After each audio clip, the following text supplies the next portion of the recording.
ಇವತ್ತು 120 days fertility booster ಸೀರೀಸ್ನ 10ನೇ ದಿನ.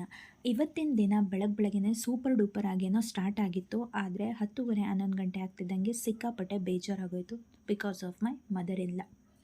ನಾನು ಹೇಗೆ ಅಂದರೆ ನನಗೇನಾದರೂ ಬೇಜಾರಾದರೆ ನನಗೆ ಯಾವ ಕೆಲಸ ಮಾಡೋಕ್ಕೂ ಇಂಟ್ರೆಸ್ಟ್ ಇರಲ್ಲ. ಹಂಗೆ ಅಂದ್ಬಿಟ್ರಲ್ಲ ಅವರು, ಹಂಗೆ ಮಾಡ್ಬೋದಿತ್ತಲ್ಲ, ಹಿಂಗೆ ಮಾಡ್ಬೋದಿತ್ತಲ್ಲ, ಹಿಂಗಾಗ್ಬಿಡುತ್ತಾ ಅಂತ ಓವರಾಗಿ ಥಿಂಕ್ ಮಾಡೋಕ್ಕೆ ಶುರು ಮಾಡಿಬಿಡ್ತೀನಿ. ಹಂಗೆ ಆಯಿತು ಇವತ್ತು. ಹೀಗೆಲ್ಲ ಆದಾಗ ನಾನು ಹೋಗಿ ಮಲ್ಕೊಂಡ್ಬಿಡ್ತೀನಿ. ಮತ್ತೆ ಎದ್ದಾಗ ನನ್ನ ತಲೆಯಲ್ಲಿ ಆ ಥಾಟ್ಗಳೆಲ್ಲ ಬೇರೆ ಕಡೆಗೆ ಡೈವರ್ಟ್ ಆಗಿರುತ್ತೆ ಮತ್ತು ಮನಸ್ಸು ಕಾಮ್ ಆಗಿರುತ್ತೆ. ಇವತ್ತು ಹಾಗೇ ಆಗಿ ಹೋಗಿ ದಬಾಕೊಂಡೆ. ಎಚ್ಚರ ಆಗಿದ್ದು 2:30 ಹೊಟ್ಟೆ ಚುರುಗುಡ್ದಾಗಲೇ. ಹಾಗಾಗಿ ಇವತ್ತೊಂಥರ ಮಧ್ಯಾಹ್ನ ಮೇಲಿಂದ ನನ್ನ ದಿನ ರೀಸ್ಟಾರ್ಟ್ ಆಯಿತು. ಆ್ಯಕ್ಚುಲಿ ಇವತ್ತಿನ ಆ್ಯಡ್ ಆನ್ ಗೋಲ್ ಇದ್ದಿದ್ದು ಕಂಟ್ರೋಲ್ ಓವರ್ ಆ್ಯಂಗರ್ ಇಶ್ಯೂ ಅಂತ. ಇದು ತೀರಾ ನನ್ನ ಪರ್ಸ್ನಲ್ ಆಗಿದ್ದರಿಂದ ಕಮ್ಯುನಿಟಿ ಪೋಸ್ಟಲ್ಲೇನೂ ಪೋಸ್ಟ್ ಮಾಡೋದಕ್ಕೆ ಹೋಗಿರಲಿಲ್ಲ. ಆದರೆ ಇವತ್ತು ಸ್ಟಾರ್ಟಿಂಗೇನೆ ದಬಾಕತ್ತು.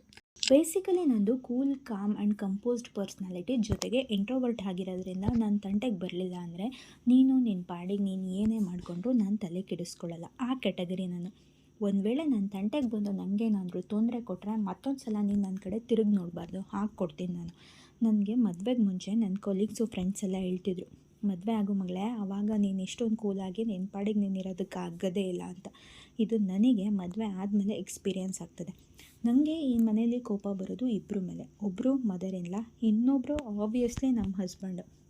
ನಂಗೆ ಹೇಗೆ ಅಂದರೆ ಒಂದು ಸಲ ಹೇಳಿದ ಕೆಲಸ ಆಗಿಬಿಡಬೇಕು. ಆದರೆ ನಮ್ಮ ಪತಿ ದೇವರು ಉಲ್ಟಾ, ಅವರಿಗೆ ಹೇಳ್ತಾನೇ ಇರಬೇಕು. ನಾನು ಈಗ ಮಾಡಬೇಕು ಅಂದರೆ ಮಾಡಲೇಬೇಕು, ಅವರು ಮಾಡೋಣ ಬಿಡು ಅನ್ನೋ ಥರದವರು. ಇದರಿಂದ ನನ್ನ ಕೋಪ ನೆತ್ತಿಗೇರಿರುತ್ತೆ. ಇನ್ನು ನಮ್ಮ ಅತ್ತೆ ಮನೇಲಿ ಅವ್ರನ್ನ ಬಿಟ್ಟು ಉಳಿದವ್ರು ಮಾಡೋದೆಲ್ಲ ತಪ್ಪು ಅನ್ನೋ ಕ್ಯಾಟಗರಿ. ಅದೇ ಕೆಲಸ ಅವ್ರು ಮಾಡಿದರೆ ತಪ್ಪಲ್ಲ ಅನ್ನೋ ಮನಸ್ಥಿತಿ. ಆದರೆ ನಂದು ತಪ್ಪು ಯಾರು ಮಾಡಿದರೂ ತಪ್ಪೆ, ನಾನು ಮಾಡಿದರೆ ಸರಿ, ನೀನು ಮಾಡಿದರೆ ತಪ್ಪು ಅನ್ನೋದಲ್ಲ, ತಪ್ಪು ತಪ್ಪೆ ಅಂತ ನಾನು. ಹಾಗಾಗಿ ಈ ರೀತಿ ಪರ್ಸ್ನಾಲಿಟಿ ಡಿಫ್ರೆನ್ಸ್ ಇರೋದ್ರಿಂದ ಆ್ಯಂಗರ್ ಇಶ್ಯೂ ಸ್ಟಾರ್ಟ್ ಆಗೋಯಿತು.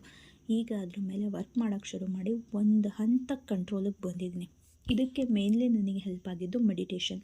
ಕೋಪ ಮಾಡ್ಕೊಳ್ಳೋದು, ಸ್ಟ್ರೆಸ್ ಮಾಡ್ಕೊಳ್ಳೋದು ನಾನು ಕಡಿಮೆ ಮಾಡಿಕೊಳ್ಳೇಬೇಕಿತ್ತು. ಯಾಕಂದರೆ ಯಾವ ತಿಂಗಳಲ್ಲಿ ಕೋಪ ಮಾಡ್ಕೊಂಡು ಅರ್ಚಾಡಿ, ಕೂಗಾಡಿ, ಕಿರ್ಚಾಡಿ ರಾಮಾಯಣ ಮಾಡ್ತಿದ್ನೋ ಅದರ ನೆಕ್ಸ್ಟ್ ಪೀರಿಯಡು ಗಾನ್, ಮಿಸ್ಸಿಂಗ್. ನಮ್ಮ ಪೀರಿಯಡೇ ಆಗ್ತಿರ್ಲಿಲ್ಲ. ಇದೆಲ್ಲ ಒಂಥರ ಇಂಟರ್ ರಿಲೇಟೆಡ್ ಅಂತ ಅನಿಸುತ್ತೆ. ಇದು ಒಂದು ರೀಸನ್ ಇರ್ಬೋದು. ನಮ್ಮ ಹಿರಿಯರು ಹೆಣ್ಮಕ್ಳು ಯಾವಾಗಲೂ ತಾಳ್ಮೆಯಿಂದ ಇರಬೇಕು, ಕೋಪ ಮಾಡ್ಕೋಬಾರ್ದು ಅಂತ ಹೇಳ್ತಿದ್ದಕ್ಕೆ ಅಂತ ನನಗನ್ಸುತ್ತೆ. ನಿಮಗೇನು ಅನಿಸುತ್ತೆ?